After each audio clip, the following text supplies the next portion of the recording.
साताऱ्यामध्ये सुद्धा अशी काटेकी टक्कर आहे। 9,000 मतांनी शशिकांत शिंदे आघाडीवरती आहे। शेखर पाटील कोल्हापुरातून आपल्याला अपडेट देत आहेत। शेखर,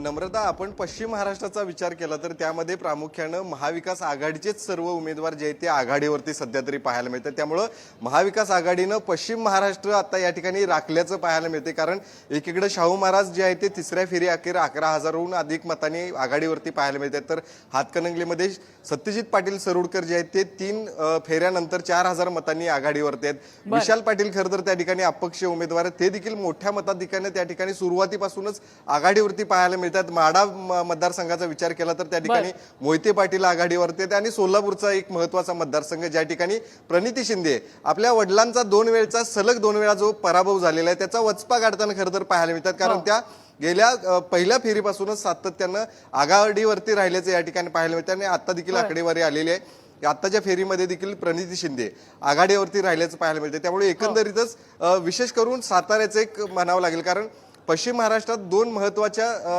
जागा आहेत ज्यामध्ये छत्रपती घराणे आहेत। एक तर उदयनराजे छत्रपती साताऱ्यामध्ये तर कोल्हापुरात अगदी म्हणजे जसं तू सांगितलं छत्रपती पश्चिम महाराज। महाराष्ट्रात हे 4 मोठे मतदारसंघ आणि त्या मतदारसंघांमध्ये महाविकास आघाडी